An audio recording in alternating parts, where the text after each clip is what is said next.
everyone, and welcome to another Make It Monday. I'm Sarah with Beyond Fabric, and today we're going to show you how to make a shark's tooth and small seashell collection bag.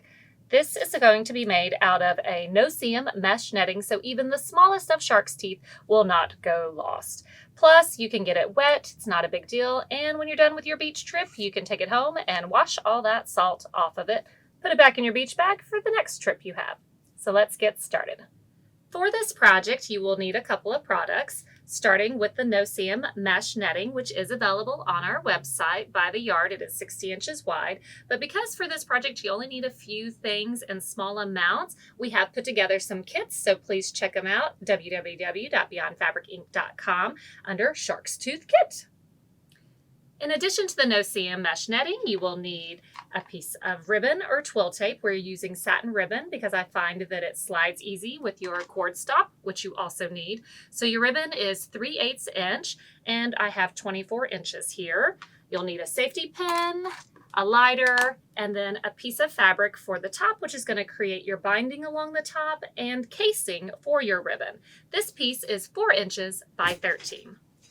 To begin, we need to create our casing for the top of our bag. So take your piece, fold it in half, and press.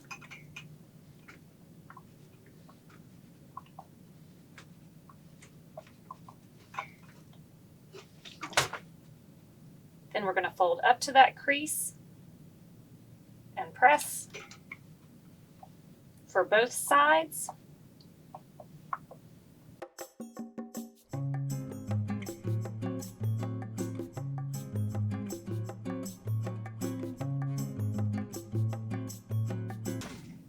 So now we have a crease here, in the middle, and here. We're going to put this aside and go ahead and get our bag finished. To begin with, we need to take our noseeum mesh netting and fold it long ways in half. So again, we have our 6.5 going this way, and now our 13 is folded in half. And using a 1/4 inch seam allowance, you're going to stitch along both edges here, leaving the top open.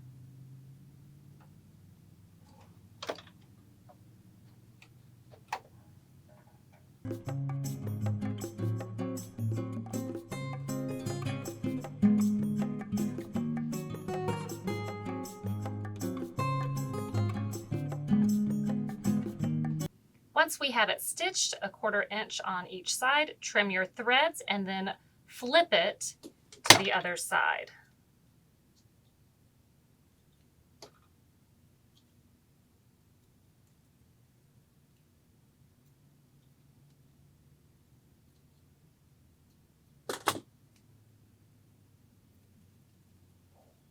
So now, once it's flipped, we're going to sew again, encasing that raw edge.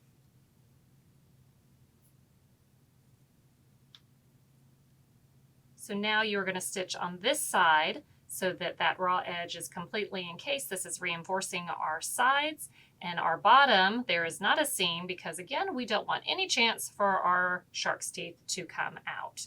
We are using a walking foot today. This helps walk over your mesh instead of pressing on it. It feeds just a little bit better.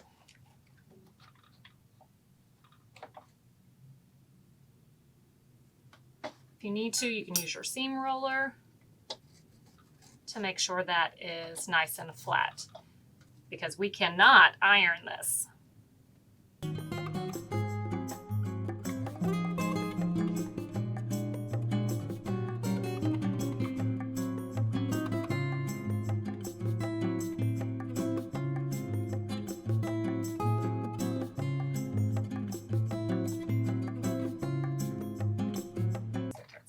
Now that we have all our threads clipped, we're going to attach our top casing that we had pressed earlier to the top of our bag.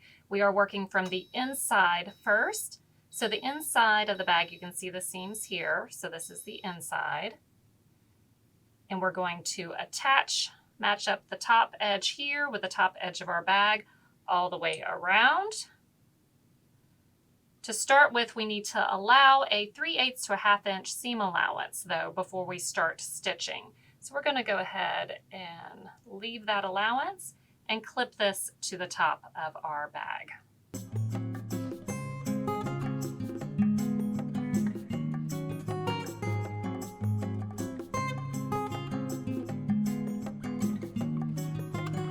So remember to start with, you need to have that extra seam allowance there. So again, 3/8 to a 1/2 inch seam allowance past your inner seam. So we have it clipped all the way around the top, and now we need to stitch. When we stitch, we're actually going to stitch where that crease line is. So that first crease line here is where you're going to follow around. Making sure to start here, back stitch, and go around. When we get back to where we meet, you're going to back stitch again. Because this won't fit on our free arm, we're going to flip this so it'll be a little bit easier to work with. And remember, we are stitching right where that crease is. So I have it lined up with my crease. I have my excess at top, and we're going to back stitch to start.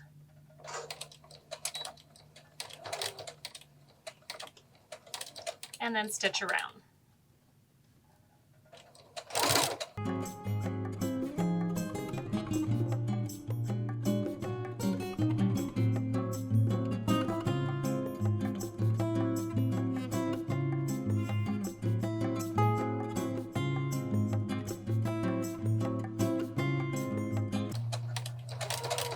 When you get back to the start, make sure that that front fabric, that seam allowance, is folded towards you, and you're going to just go right to where they match up.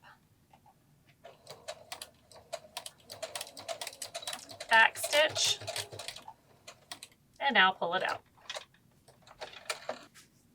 If you have a hard time seeing that crease line, you can always go up and mark 1 inch from that edge and draw a line to see better. All right, we're going to flip it back out. So now we have the first part of our casing on there. So where these mesh up,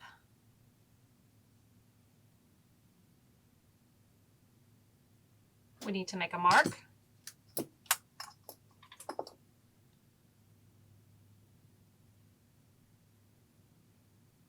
And so whatever seam allowance you left here, whether it was a 3/8 or the 1/2, that is the seam allowance we're going to use to sew.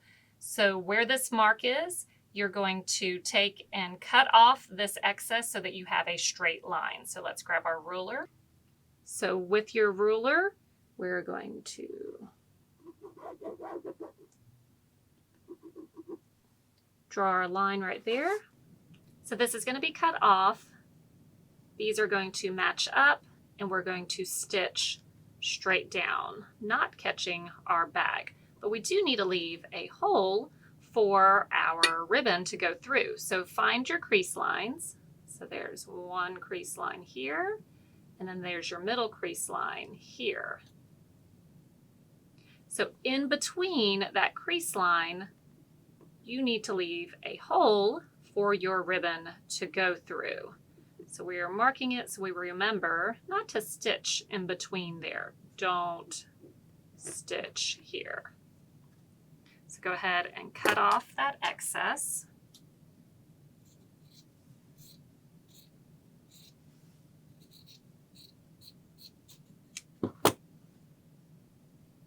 And then we're going to clip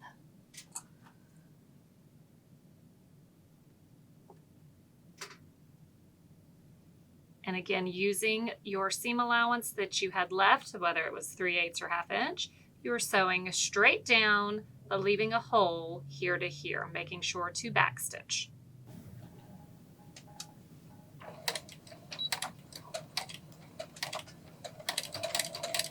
So when you get to the first marking for your hole, make sure to backstitch.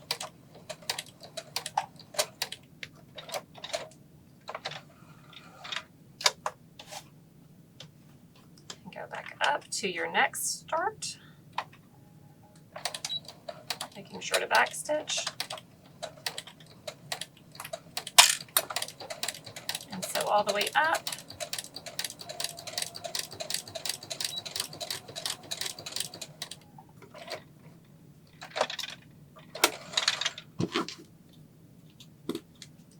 So now that that is stitched, finger press that open. Trim all your threads.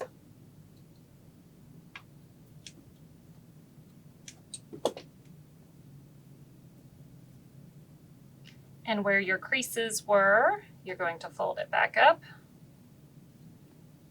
to that first crease.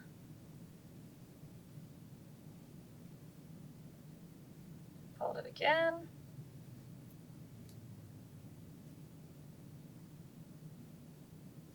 And you see our other crease for the middle, which folds over. Go ahead and flip your bag right side out.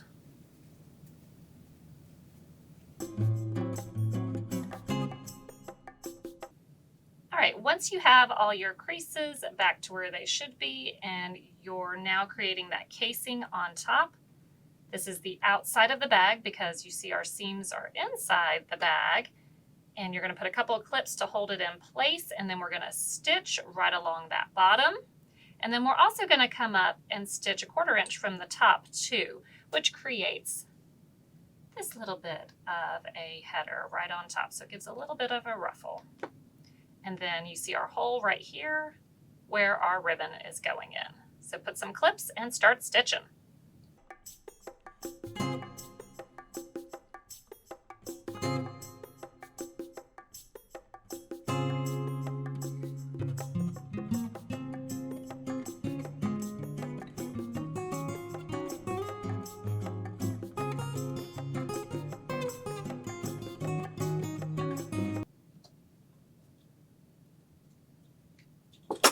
We have it sewn along the bottom, and now go 1/4 inch from the top and stitch again.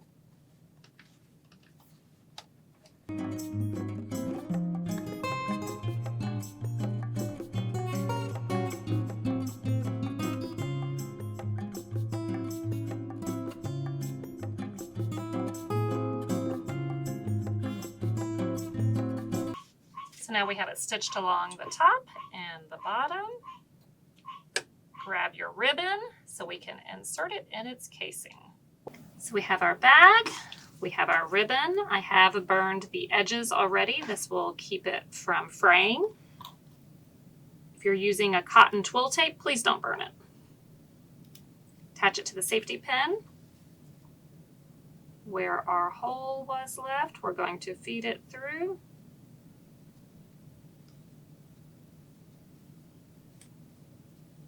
And all the way around.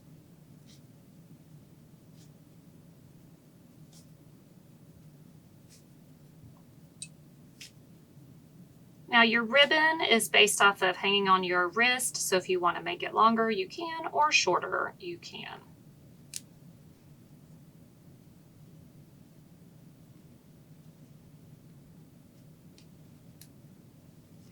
And back out the other end. Make sure we didn't twist it. And now you're going to feed it through your cord stop.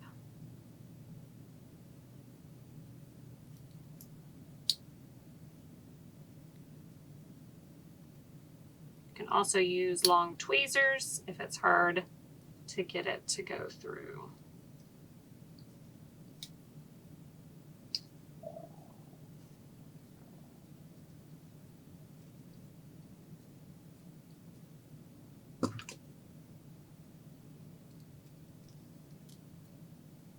There's one.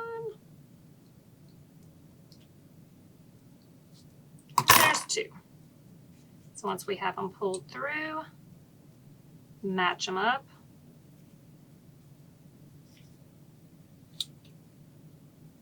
Tie a knot on the end.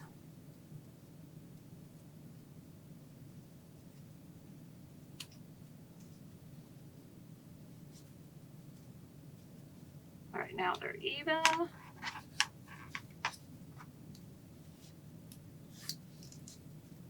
And now you have a cinch sack for your shark's teeth so they don't get lost in your seashells. Thank you so much for joining us for another Make It Monday. We hope you enjoy your little shark's tooth cinch sack. And again, we do have kits available on our website, www.beyondfabricinc.com. We can't wait to see what you make. Join us again on our YouTube channel here. Make sure to subscribe. And you can also check out our Facebook and Instagram. See you next time.